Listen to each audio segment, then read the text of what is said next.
Welcome to today's webinar. The topic today is conversational intelligence, and just a reminder that these webinars do receive CPD points from the Australian Institute of Health and Safety.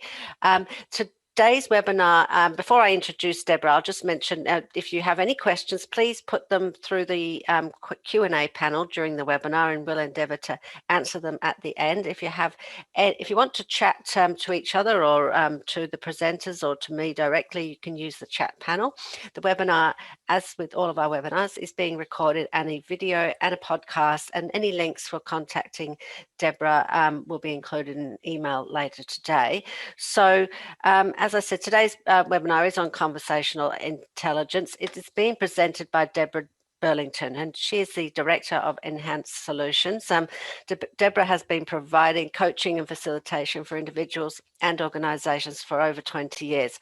Her approach has been described as fluid and insightful. She has the capacity to hear what has not been said and offer insights that a person has not been able to see for themselves.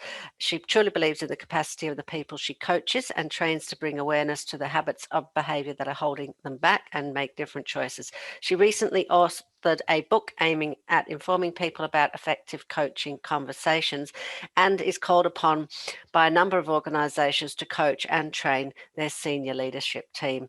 Debra is a member of the AIHS College of Fellows and chairs the mentoring committee. She holds a grad dip in OHS management, a grad dip in business management, and a degree in social work. She's a certified master NLP practitioner, and she's also a fellow of the Australian Institute of Health and Safety, and is the chairperson of the AIHS College of Fellows mentoring program. Wow, that is quite a thanks for joining us, Debra. Over to you. Great, thank you, and thanks for that, Sarah, and also thank you for the opportunity to present today, especially in my environment of health and safety and being able to combine communication and health and safety. So welcome everybody to today's session. We have about an hour, and the way that I would like to run the session is I'm going to give some kind of input into conversational intelligence. I'll check in if there's any questions, and then I'll move into that next piece, and so that we can utilise the time as we go. If you prefer to hold your questions to the end, feel free to do that, and also please use the chat.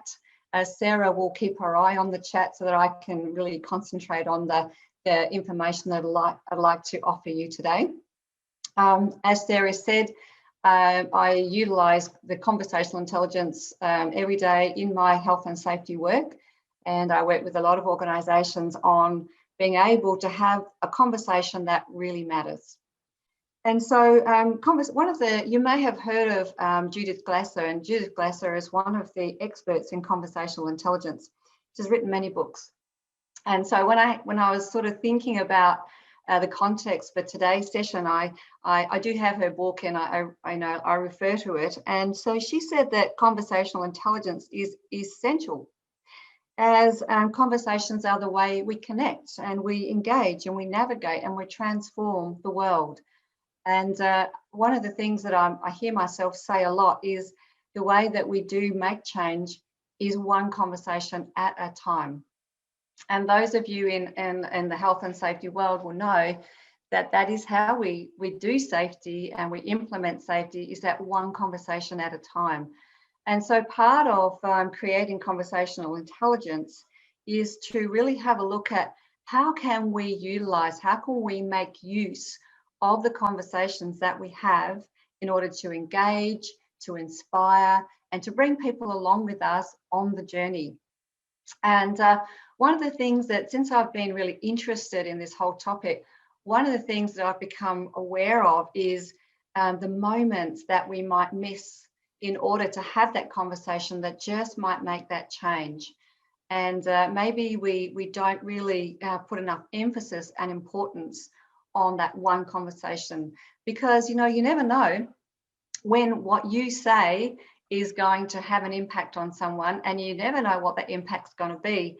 And one of the things that really reminds me of this is I was running this whole bunch of safety leadership training for an organisation, and I was talking about inspiring and engaging and doing what you love, and anyway, it was all on leading safety.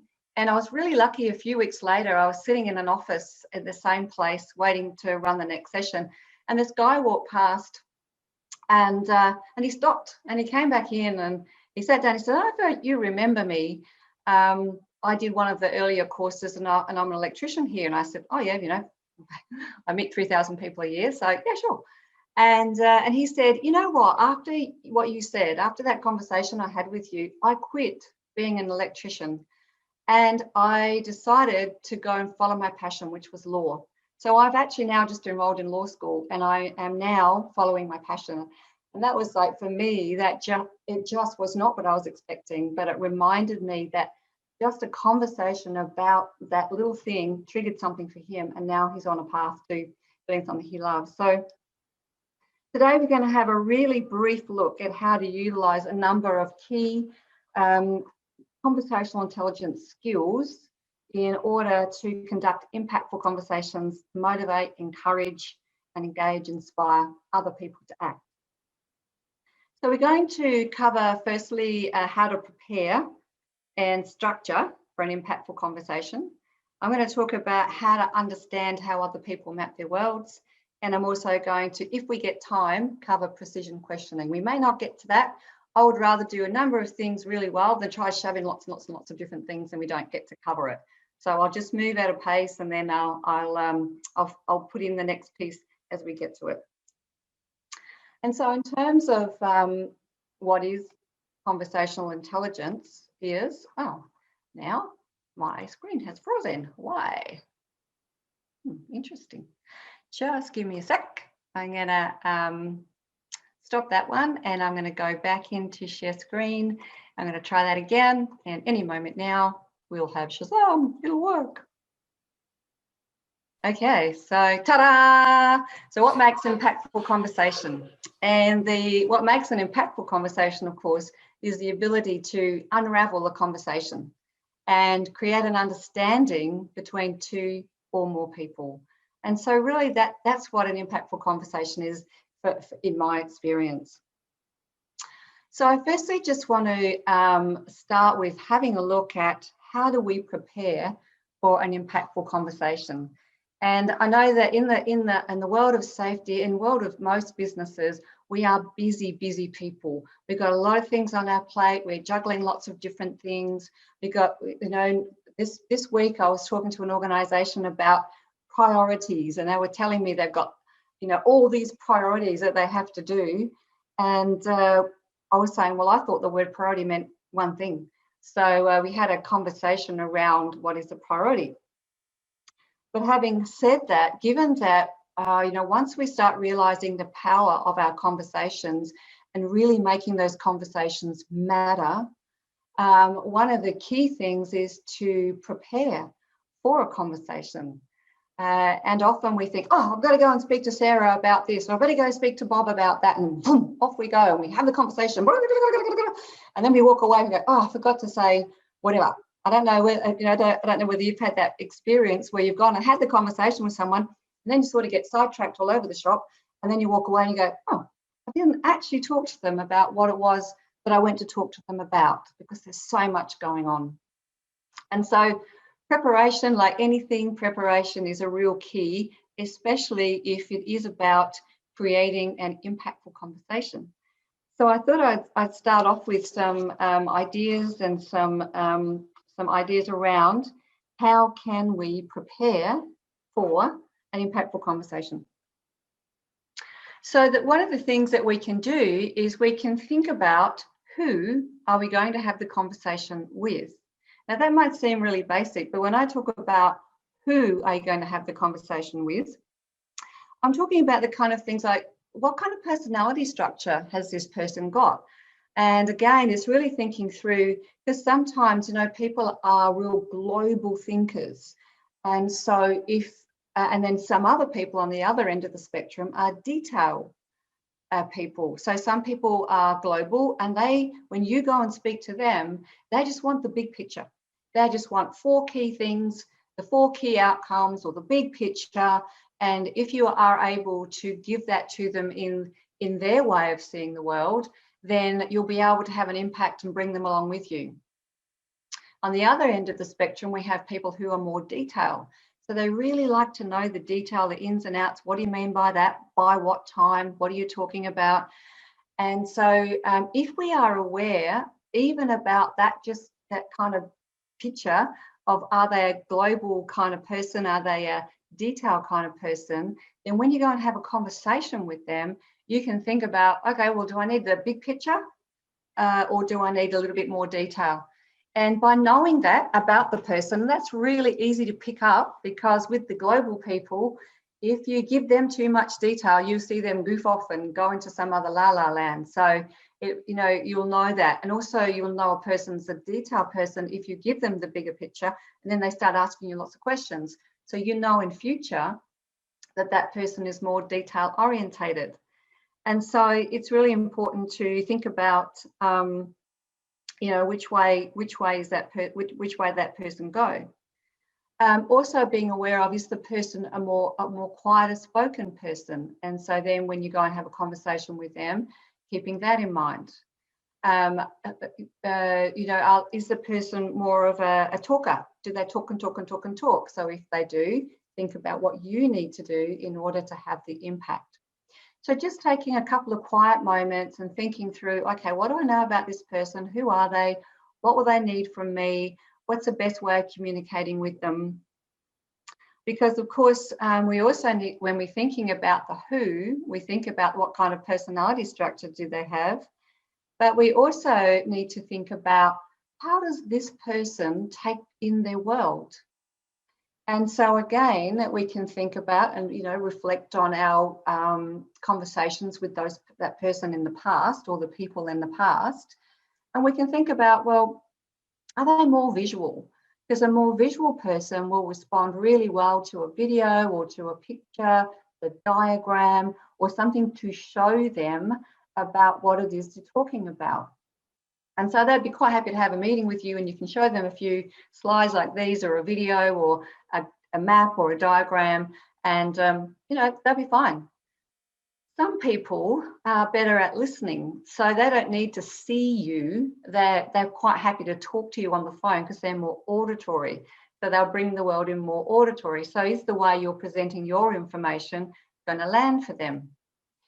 And then the other way that people bring in the world is through what we call kinesthetic. And so some people like to touch and feel, and so when you're explaining something to them or having a conversation with them that's impactful, you might want to go for a walk somewhere and have a look at, or touch, or have a go at what it is that you are trying to talk to them about. And so really understanding how someone brings in the world will really help to give them the information in a way that they will resonate with it, and they will get it from their perspective. And then the basic things like location. So which is the best location to have that will be more impactful for them? And of course, timing. So again, if we don't plan the conversations, we might catch people at the wrong time, at the end of the day, or when they're just about to do something, or they've just done something. So thinking about timing as well. Timing from your perspective as well. When are you the most energetic? When can you best present the information? When are you going to have the clarity and the headspace to really capture somebody's imagination in your presentation? From a timing perspective, being really clear about how much time do you need to get the message across so that they understand what you're saying. So how much time do you need? And the thing to really help with ensuring that you stay on track when you have the conversation with the person is to be very clear in your own mind about the outcomes that you have in mind. So what is the intention that you're holding behind the conversation? And so being clear about the intent allows you, when you go and speak to the person, you're able to let them clearly know what your intention is, so they know what it is you want to talk to them about. And also by holding the intent in mind, when you have the conversation with them, you'll have less of those kind of experiences where you go, oh, I forgot to talk to them about such and such, because that will be the intent that you have when you go and speak with them. Without that intent, they might get lost and take you somewhere else. And without that intent, you might actually forget about why you actually went and spoke to them or rang them up or whatever way. So really think about the preparation in terms of the intention. The other thing is to also think about your frames. What's the frames that you want to put around the conversation? So by framing, I mean, what is stating your intention?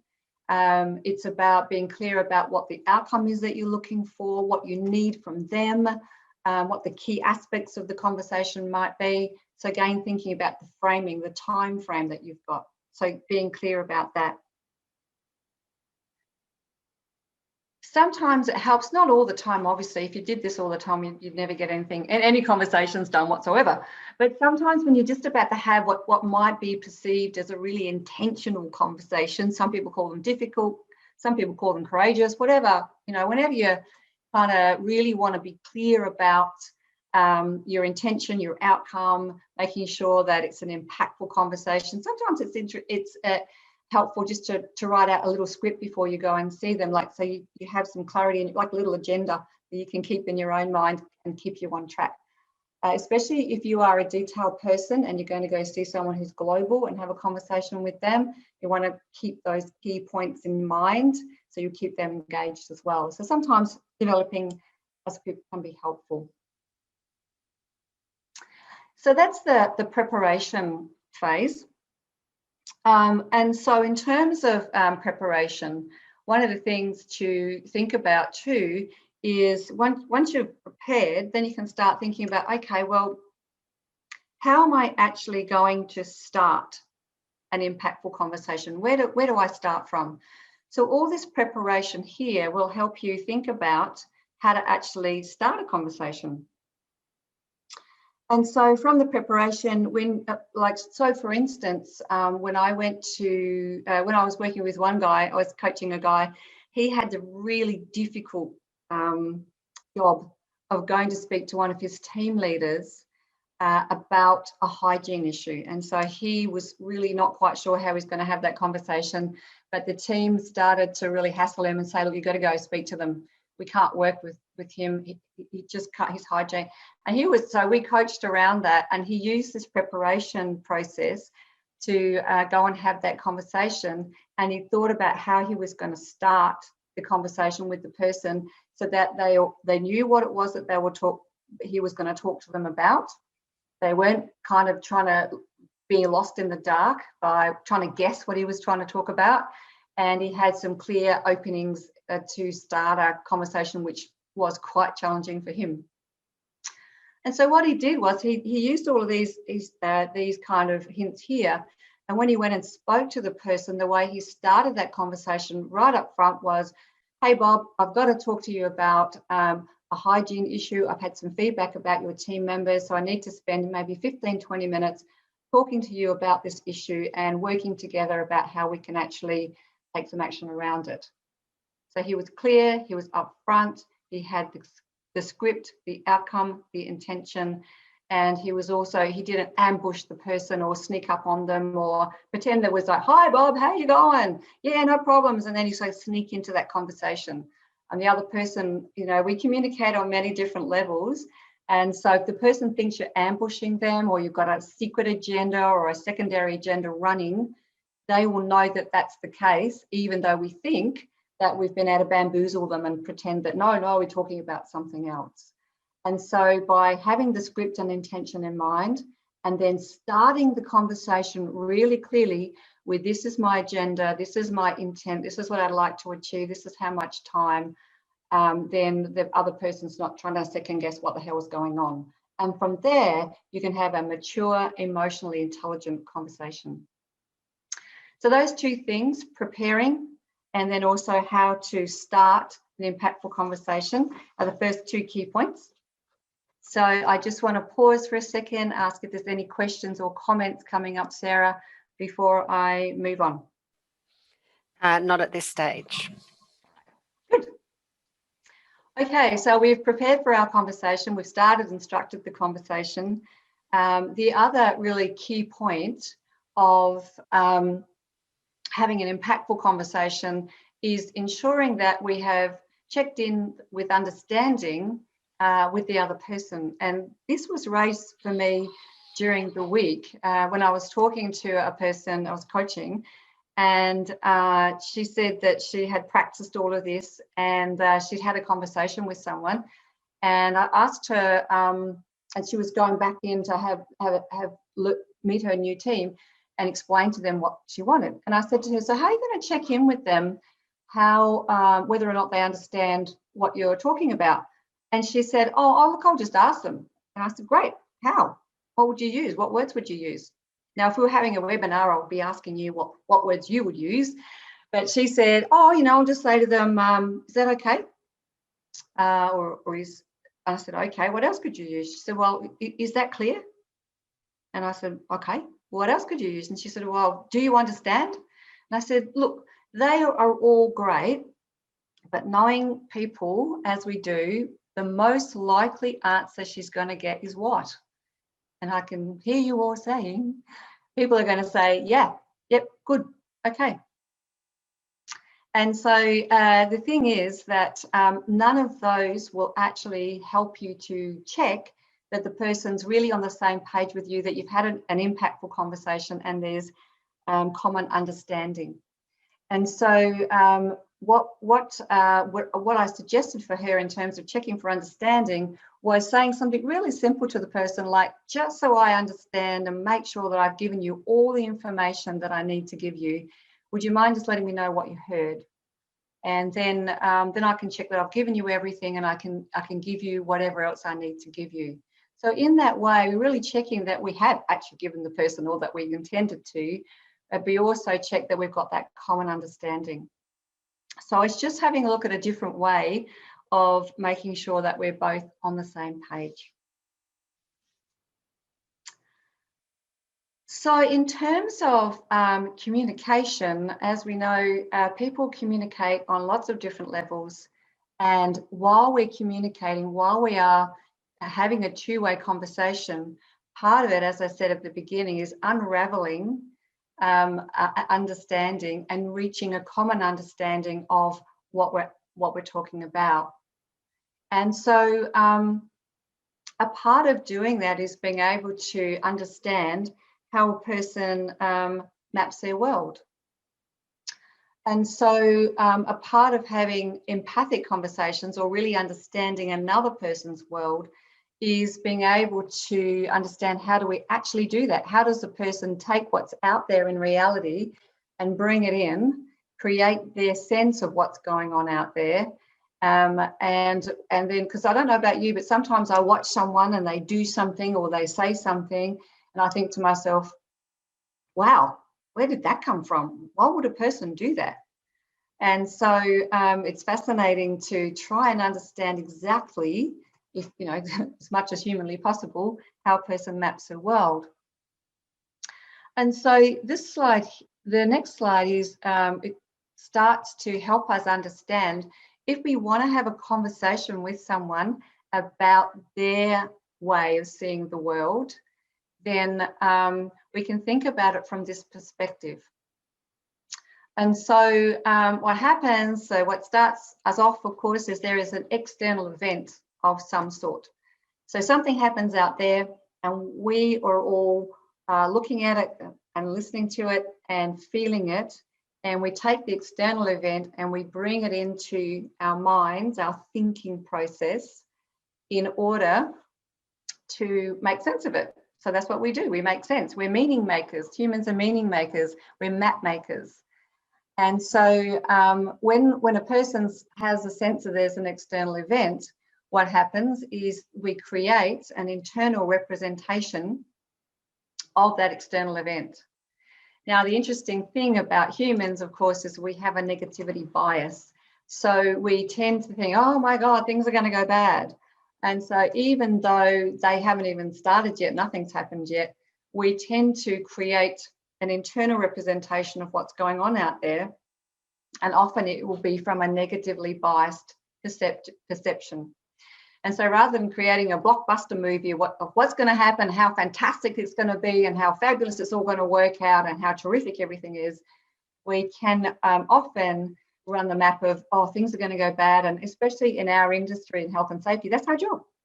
And so sometimes we can get caught up in creating the horror movies rather than creating blockbuster movies. And also what can happen is we can create something that's not actually there. And those of you who've done any incident investigations, you know, when you've interviewed 5 people about the same incident, you get 5 different stories. And so this kind of explains how that happens. Because in order to bring what's out in the world into our minds, we need to take in the world. And of course, our brains just do not have the capacity to be able to understand everything that's brought in. So what we do is we filter. And of course, we filter what we bring in, and we also filter what we don't bring in. And there's a number of filters that we can use. And one of them I've already talked about, which is personality traits. And so our personality traits will impact what we will bring in and what we will keep out. So those of us who are global in our personality traits will bring in the big picture stuff, and we might miss a lot of the detail.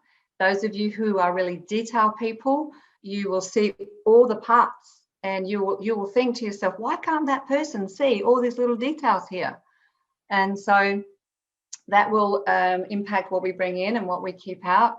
Some people, from the personality perspective, like procedures. So they will filter in, well, we've got a procedure for this, we've got a procedure for that. And they will not allow options to arise. No, we don't need options. We need to have procedures. Whereas people with a personality trait of options will go, no, but we could do this and we could do that and we could have this and we could have that. And so that's why we start bringing in all the options. Whereas those who don't like options are going, well, no, that's not. So that's the first filter that filters in and filters out what's happening out here. And then, of course, we have our values and our beliefs and our backgrounds, our history, our memories. All of those act as filters. So our experiences, what we truly value. So during the week, I was working with an organisation, and they were saying to me that they really valued safety, and they'd got me in to do all this work. Got me in at 8 o'clock in the morning to do this work, and on site, woohoo, face to face. And so I got there and I was ready to go at 8 o'clock, and they all came in and they said, oh, sorry, Deb, we can't have the meeting now because we have to do payroll. That's our priority. And so that showed me that they really valued their people, and they really valued getting payroll done. And that took precedent to actually starting the safety conversation that we were having. So we're constantly filtering in and out through our values, through our belief systems, through our memories. They act as filters, what we will let in and what we'll keep out. Now, when we're really listening for language, we'll also we'll be starting to hear what people say and what they don't say. So people will delete things in their filters that don't interest them or don't really make sense to them. So people will delete stuff that just doesn't fit with their picture. So same as when you're doing an incident investigation, and one person will give you all this detail and all the information about what color the car was or whatever, and somebody else will delete that kind of stuff because it doesn't interest them. People will also distort information. So because we are meaning makers, people will distort. They'll say, well, this means that. So when they look at me, that means that they're angry, or that means they're just about, or that means, and as soon as you hear that means, you know that the person is going to make a meaning of something, which is often a distortion. And then, of course, we use generalizations on an ongoing basis in order to be able to chunk things up and make sense of them. So these are just a number of filters that we are using. So you can see why your view of the world would be very different to another person's view of the world. And so in health and safety, part of our skill set is really listening for the other person's world so that we can help to create a match between what we need and see needs to happen and what they need and see needs to happen. So we're creating these in our minds. And you can imagine that the external event happens, boom, takes about 3 seconds for us to, so we're constantly creating our worlds, if you like. Also, in the health and safety world, we know that people's state of mind will also impact on what's happening for them and how they're viewing the world. And we also know that a person's physiology, so how healthy they're feeling that day, will also impact on the way we bring in the world.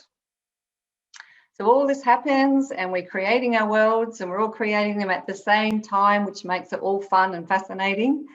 And then what happens is we have a decision point right here. So right here we have a decision point whether we react, as we've always done, to this kind of situation. People like that always make me, and then whatever comes up after that. So we can react, or we can actually stop, take a breath, and we can have a look at what's happening out there, and we can respond. And so part of our role in terms of conversational intelligence and having impactful conversations is helping people to stop here and to be aware of how they're mapping their world and how the world is mapped by other people, and bringing them together so we come to a common understanding of what people understand. So an impactful conversation is really about understanding this is all happening, and then how do we take a break, create some space for commonality or common understanding to occur, and that we respond to what's happening in the external event rather than just have some kind of reaction. And often as health and safety people, we are in the middle of all this going on, and we're the ones who have to say, let's just slow things down for a minute now. Let's understand the world from everybody's perspective first, and then we can decide to respond to now of this external event, rather than talking about what happened, 50 years ago and 5 years ago and 10 years ago, and we've tried it all before. Or the people who say, oh, well, it's not going to happen because in the future, whatever. So part of our skill set is being able to really slow things down and having people understand that this mapping is happening for everybody at the same time. So if we've got 30 people looking at something, you're going to have 30 maps of what's going on out there. So you have 30 versions of reality, and you'll also have reality. So this is just a way of understanding if you've got a conflict or a misunderstanding, or you need to bring people along with you on the journey. This helps you to see what they might be, or have a sense of how they might be creating their world. So in a simplified version, I just drew this little squibbly map, which I often do on whiteboards. So essentially what we're saying is there is reality, or there is this thing that's happening out there that we're all looking at. From a health and safety perspective, it helps to understand that then people are kind of watching this, and we are all creating our own realities at the same time, which is the exciting part. And then, of course, between what's going on out there and what's going on in here are all of the filters that I just talked about, our beliefs, our values, our background, our history. That's all happening as filters. And so then what can happen, and this is the art of conversation, is listening for the differences in all of those things. And then if there is a difference of opinion, a conflict, a different way of seeing things, then through conversation, through understanding that map of how people bring in their world, we can then, if we do have a disagreement between two realities, of course, we're not arguing about reality anymore because reality is way over there somewhere. We're actually now having a disagreement between my reality versus, say, Sarah's reality. Well, that's where the conversation becomes so important, because I can now, knowing how people map their world, I can prepare and have an impactful conversation with Sarah about her reality of the world. So I can just drop my sense of reality, go and walk over to Sarah and start with having a great conversation. So from your perspective, what do you value about this? What are your beliefs about this? What have you experienced in the background? What are your concerns about the future? And what's happened to you in the past? Those kind of conversations allow us to have an impactful outcome with someone, because you have been able to sort of put aside all of your filters as much as possible and walk beside somebody else and truly understand or start to understand the world from their perspective through having really emotionally intelligent conversations that are impactful. So before I move on, I'm just going to check, are there any questions about any of the map, about understanding communication, or any comments that you'd like to share? There's just one from Britta earlier, and she just said it's all very good and helpful. Oh, good. Very good. Thank you. I'm encouraged to carry on. No, thanks very much. I really appreciate that. So the thing about all of this, of course, is it really depends on our capacity to listen. And this is something that, I mean, I'm one of those people watchers, so I love watching people in communities, in coffee shops, in anywhere. And I really enjoy listening for, because I'm quite auditory. I'm the kind of person that says, the pastor sounds like it's ready. And my husband says, how can pastor sound like it's ready? And to me, everything's based on sound. So surely he can hear the pastor's ready. So in terms of, really truly listening, I watch conversations with fascination, because what I see is kind of like this dance, but nothing actually lands. So when we think about impactful conversations and how do we have them and how do we understand how another person maps their world, is to be able to truly listen. And often when people say to me, oh, I'm a good listener, I'm a really good listener, my question to them is always, what are you listening for? When you say you're a good listener, what are you listening for? And of course, the answer to that question of what are you listening, because see, people often say, I listen to people. Well, when we listen to people, it's sort of like one-dimensional. We're listening to them, so we're taking in what they say. Listening for, the map that I drew before here, these things here, these are the clues for what we're listening for. So we are going to listen for the kind of personality type we're dealing with. Are they global? Are they detailed? We're going to listen for values and beliefs. They're going to give us an idea of what it is that how people are actually evaluating their world. It's really easy to hear a person's values and beliefs, but we're often not listening. And you'll know that a person's value is because they'll say, people should do X, Y, Z. As soon as you hear that word, people should, or people shouldn't, or people must. And then we will preface it with, I believe it's really important. As soon as you hear those words, I believe, boom, someone is starting to tell you about the way they map the world. And that's what we need to be listening for. And then we're listening for things that are not said, as well as things that are said. We're listening for meaning. This means that. So we're listening for all of those things, as well as the words that are spoken, the tonality. We're looking for all of the happenings in the body, so the shrugs and the changes in facial color. So you'll know that you've built rapport with someone because their facial color will change very slightly. Hard in Zoom, but if you're with someone, it's a way of telling. So we're listening, and we're listening for another person's reality so that we can understand them and overcome disagreement. So there are many, many, many levels of listening, many of them. But I've sort of chunked them up into 4 key areas so that next time you're involved in a conversation and you want to check in, what level are you listening at? Because there is a particular level that you'll be able to listen from, and you will start hearing all this other stuff that you may have missed. Debra, there is a question. Do you want to answer now? Yeah, sure. Or later? Yep. It's from Oluteo, and they ask, how do you handle a situation where it is difficult to decipher another person's reality? For example, they're not willing to talk about it. Sure. So you could then make the conversation, if they've actually stated they don't want to talk about it, then you could then have the conversation about what's behind them not feeling comfortable about talking about it. So rather than going into the conversation that we think we'd like to have with the person, we could be genuinely interested and curious as to what's behind them not feeling like they want to talk about it, or what? So talking about auditory or or visual.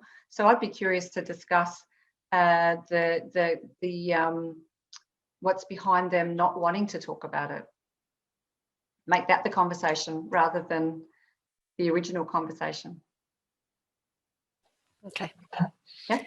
Yeah. Good. And so the thing is that when somebody says, if somebody does say, look, I just don't want to talk about it, and and we get that in our lives, and also in health and safety, we get people say, look, I just don't want to talk about it. And so then that's a point then when we become really genuine and not get frustrated because we have a need. That's when you can start again restructuring the conversation around. I'd be really curious to explore with you the reasons for behind that. It'd be great for me to understand that from your perspective. And so we can use the 4 levels of listening now to really get behind what that's all about, and then that's the conversation that you have, rather than just staying on what we think needs to be talked about. So from the levels of conversation and levels of listening, one of the the lower forms of listening, again, there's nothing wrong with any of these. They are all useful. And so the lowest level of listening that we've got available to us is what we refer to as download listening. And so download listening is very much like having a radio or a TV blaring in the background. We're not really listening to it, but it's just happening in the background. Download listening is when somebody's chatting to us, speaking to us, and we are really just not there.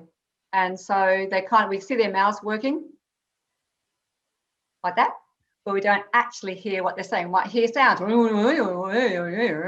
we don't actually comprehend what they're saying. So we download listening. And a couple of interesting facts about download listening is sometimes download listening is absolutely fine. It's not a problem. And so download listening is okay when you're just chatting with friends, like you're just like chewing the fat, having a discussion, connecting as humans just by chatter. And so there's nothing wrong with that. You might have a chatter box in your life. So you might have a chatter child or a chatter partner or a chatter parent or a chatter best friend. And they don't really mind that you're not really deep listening to every word they say. They just want to have human connection. And so there's nothing wrong with download listening. You'll know that you're download listening because the voice in your head is louder than the voice of the person speaking to you. So they'll be chatting to you, and in your mind, you'll be going, oh my God, I have to go shopping this afternoon. I just didn't get any milk. Oh, where I wanted the kid. And you've got this going on your mind. Sometimes we have more than one voice. I don't know about you, but sometimes I have a voice that says, go to the gym. And the other voice says, don't be ridiculous. So, there's like this going on in my own head. And so download listening is fine. Sadly, people, though, get caught up in download listening. It becomes their level of listening that they kind of work from.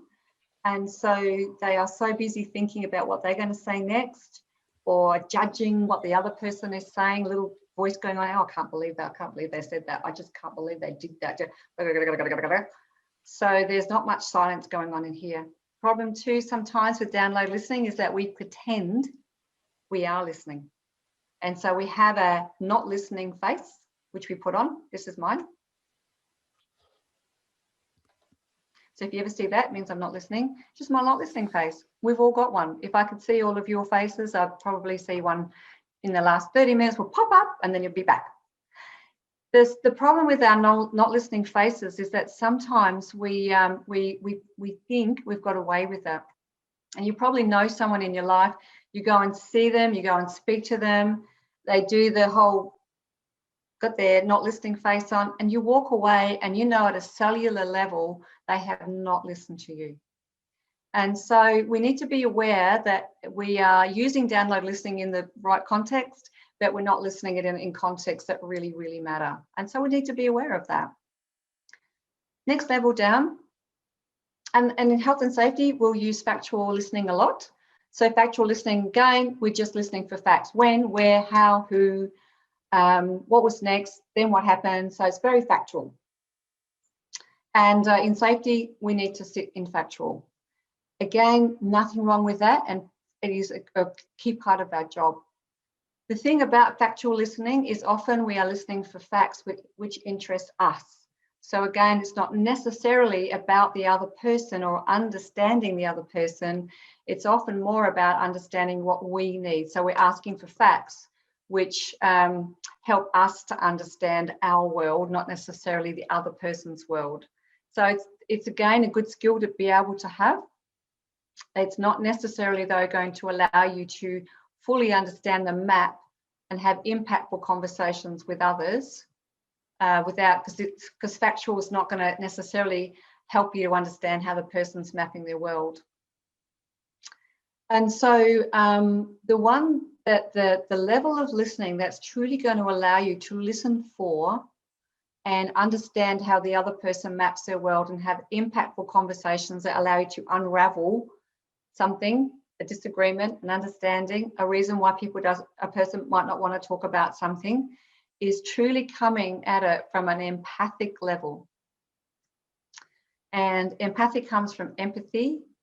And this one is a reminder that truly having impactful conversations is saying what we need to say, setting the scene or setting the frames or setting what we want to talk about, and then listening. Truly listening for the other person and how they are running their map and how they see the world. So empathic listening is based on having the ability to listen for and then asking great clarifying questions. And so there's a lot of space in empathic listening. There's not so much chatter or this or that. It's really listening for, because you can only do one thing, listen. So a person will tell you their point of view or the way they see things. And then if we are really listening from an empathic level, what we will do next is question. And of course, the questions we'll be asking is, what's important to you about that? What do you value about that? From your perspective, what happened in the past that might impact that? What are you concerned about in the future? And so by truly listening empathically and listening for the way the other person's interpreting their world, the greater we'll be able to understand their map, so the bigger picture we'll be able to see. And so, of course, the bigger picture we're able to see, that the larger perspective that we're able to see of how the other person maps their world gives us far more ability to walk beside them and to encourage, engage, inspire, create a common vision for safety, whatever thing is that we are working on, because we'll start getting, oh, right, well, that person's had like 10 years experience that's showing them that this kind of stuff doesn't work. So let's acknowledge that and work with them on what they need in order to see that it actually might work in future. So are they past orientated, future orientated? So we're listening for that. So listening from a third level listening perspective takes skill, takes time. So often we don't go there because it takes a lot longer than just telling someone what it is that we need to have happen. But if we do our planning and we're clear about our intention, we're able to frame our conversation up front and let people know what it's all about, that gives us the space to then have the time to truly listen from that level 3 perspective. And so part of, after today, it's always interesting to go and check in with yourself. Which level do I listen at? Am I listening at downloading? So I'm actually listening a lot more to myself. Do I tend to get into facts? How, when, what, how, who? Or am I creating the space to truly create a map of how the other person sees the world? Sometimes in our work, we do go down to that 4th level of listening, which is presencing.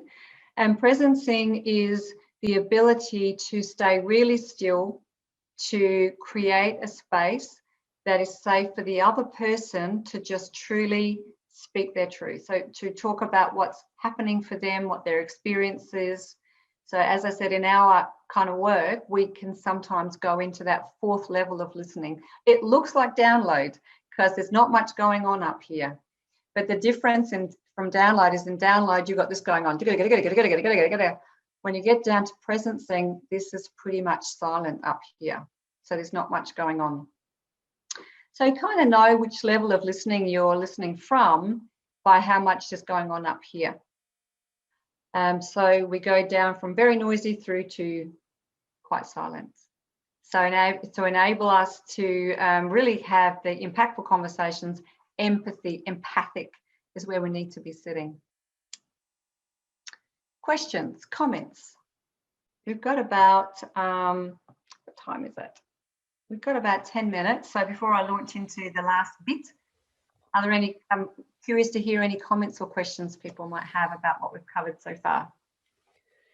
Well, we don't have any questions at the moment, but Fiona has said she's writing notes flat out. This is very valuable for me. Thank you. Ah, very good. So, no, I think you can continue at the moment, Debra. Thanks, Sarah. Good.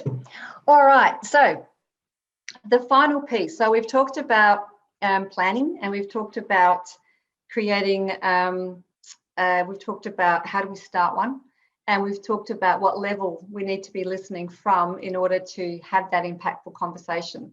So the final thing I said then was, in order to listen from level 3 perspective, empathic, that's when our ability to ask incredible questions allows us to tease out. And so the point of questioning, of course, is not to gain facts, but to tease out the beliefs, the values, the personality structures, what's said, what's not said. Through asking great questions, we can get some more specificity around generalizations. We can listen for generalizations and start getting some more specifics. We can listen for this means that, and as soon as you hear this means that, great question. A lot of questions available for this means that, and also we can listen for what's not said. So when someone deletes something, we can listen for that. So I'm just going to use a very, this is one that I've, no, I haven't got time for that one. I'm going to go to this one. This is one that you may have heard before. We've raised thousands, hundreds and thousands of hazards, and no one seems to care because nothing ever gets fixed around here. Now, who's heard that one before, once or twice? The interesting thing about this sentence, so this, someone said this in one of the workshops I was running, somebody said this, and what do you reckon everybody else said? Yeah, same, happens on our side. Yeah, I really understand what you're saying. And I'm sitting back going, I have no idea what this person's talking about. There are so many deletions, distortions, and generalizations in this sentence that I have no idea what this person, it's like they're speaking another language for me. And the beauty about this is, with that sentence, there is so many questions that if you ask these questions and have the conversation with this person, it will truly be impactful. The important thing is, if we don't frame the questions up first, though, the person will think you're just being a safety person and you're being difficult. So before we ask any questions, we can start off by saying, right, okay, well, that sounds really interesting. It sounds to me like you've got some passion around safety. And if I could have some time, I'd like to unpack some of this, so I really understand the world from your perspective. So that's the frame that we put around it before we start asking the questions. Otherwise, people get suspicious. So you can see in here, there are generalizations, hundreds of hazards, hundreds and hundreds. Generalization, no one seems to care. Generalization, we've. And then nothing. Generalization. So there's lots of generalizations in there. Deletions would be no one seems to care. Well, what they've deleted right here is people who do care. What they've deleted around here, what they've deleted here is things that have been fixed. So there's a few deletions here. And there's a big distortion here as well, because what this person is saying is that no one cares around here because nothing ever gets fixed. So for them, nothing gets fixed means no one cares. So you can see there's a distortion. So a great question here would be, if people did care, what would that look like for you, sound like, feel like, depending on the way they bring in the world? So I need to, once we know whether they listen, whether they see, or whether they feel, you can say, so what would it feel like for you? What would it sound like for you? What would it look like for you if people did care? So if we are listening for this kind of statement and not getting caught up in, oh, we do care and we have worked on hazards and I don't know what you're talking about. Once we get involved in that, that's not level 3 listening. That's usually level 1 because we're talking in our own heads. I can't believe they said that. They blah, blah, blah. They don't appreciate me. All those things we say to ourselves. So the questions that you could ask would be, who's we? When you say we've raised all these thousands of hazards, who's the we? We can also ask, who's no one? When you say no one cares, who are you referring to specifically? I'm really curious to know who you think doesn't care. We could always ask, well, what would they have to do to show you they do care? Like, what do you need around here to truly believe that people care for you? Now, you can see why it's important to frame these, because some people might think you're being sarcastic, or you might be being inquisitive, or so they might label what you're doing. So again, it's important to be upfront. I'm really curious to know about these things so that we together can do something about them. And then you could ask the question, has anything been fixed in the past year? So you're helping them expand their perception. And because what they've deleted, of course, is anything that's been fixed has been totally deleted from ever. And so what we're trying to help them do is remember that things have been fixed in the past. And so we're helping them to we're not trying to argue with them or say, no, you're wrong. We're trying to expand their perception and also understand their world. And then, bringing it down to specifics is, what specifically do you want to have fixed around here? Let's be specific about this. So you can see that the precision, I think that's all I've got, yeah. So you can see that asking specific questions takes this big statement like this one that really doesn't make much sense. And you start picking each one of these statements here, and by asking questions from an empathic level, I could truly, genuinely, I want to understand your world perspective, then asking these precision questions will allow you to bring specificity to, and try to say that word more than one time, bring specificity to the situation. And then together you build a common understanding, a common picture of what's actually going on here for people. So we've talked about the plan. So how do we plan for one? How do we start one? What are we actually going to talk about in an impactful conversation? Of course, is mapping worlds and matching worlds. And then through precision questions, you can really start to listen for values, beliefs, experiences, history, and then start filling in the gaps, if you like, and helping them to understand you, and more importantly, for us to understand them. So that is my content, and I just want to check in any comments or questions. So Roy has said, how do you stop yourself from operating in a download mode when you need to be listening at an empathic mode? Yeah, great question. And the best way is to bring awareness. So start bringing awareness on a regular basis around what level am I listening at. So just reminding ourselves, what level am I listening at? And then eventually you're becoming more aware of, oh, I've gone into download. I've got to bring myself back. Oh, now I'm doing all the fact stuff. Okay, I'm going to ask 2 more fact questions, and then I'm going to go into empathic. So it's being kind to ourselves and really bringing awareness to where's our dominant level of listening, because we will have a favoured or dominant level of listening, and then expanding our capacity to listen at the different levels. Okay, so Britta says also, thank you, also relevant on every aspect of the workplace. I'm going to test most of these on my teenagers. Yes. Yay, it works. So am I. I have a tough one. And Oluteo has said, great webinar, quite informative and helpful. So I really appreciate all this feedback too. We're going to start putting them on the pages that we share later with the webinar. as well. So wow, it is also 10 an hour. Yeah, So yeah, it's a lot in an hour. okay, so that's your book, Debra. Yeah. So look, if you like a book, I've sort of captured quite a few of these concepts in this book. This is my COVID book, my COVID baby.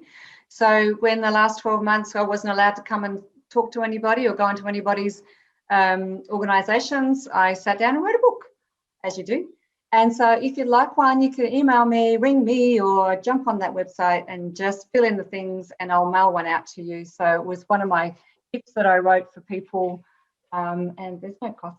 It's just sharing, as you talked about, Sarah, it's just sharing knowledge. So feel free, if you'd like one, just jump on and let me know and I'll send you one out. It's all on hard copy. There's no email-y kind of soft copy. I haven't done that. That's really difficult. So it's really just a hard copy. Okay. All right. So the contact links, so we'll put that in the email that will be out later today once this video has been finished making. I've just shared a link in the chat to upcoming webinars. There's a whole year full of upcoming webinars. So also, just a reminder, if you have any requests for certain topics, to email me, let me know. We'll just try and find some experts. So thank you, Debra. I don't think there's any more questions unless anyone wants to put one right now. So that was really, really interesting. Yes. And so we can all try it out on teenagers or children as well. Yes. All right. Thank you. Thanks, Sarah. Right. Thanks for the opportunity. Thanks, everybody. Thank you so much. Okay. Have a great day, everyone. Bye. See ya. Bye.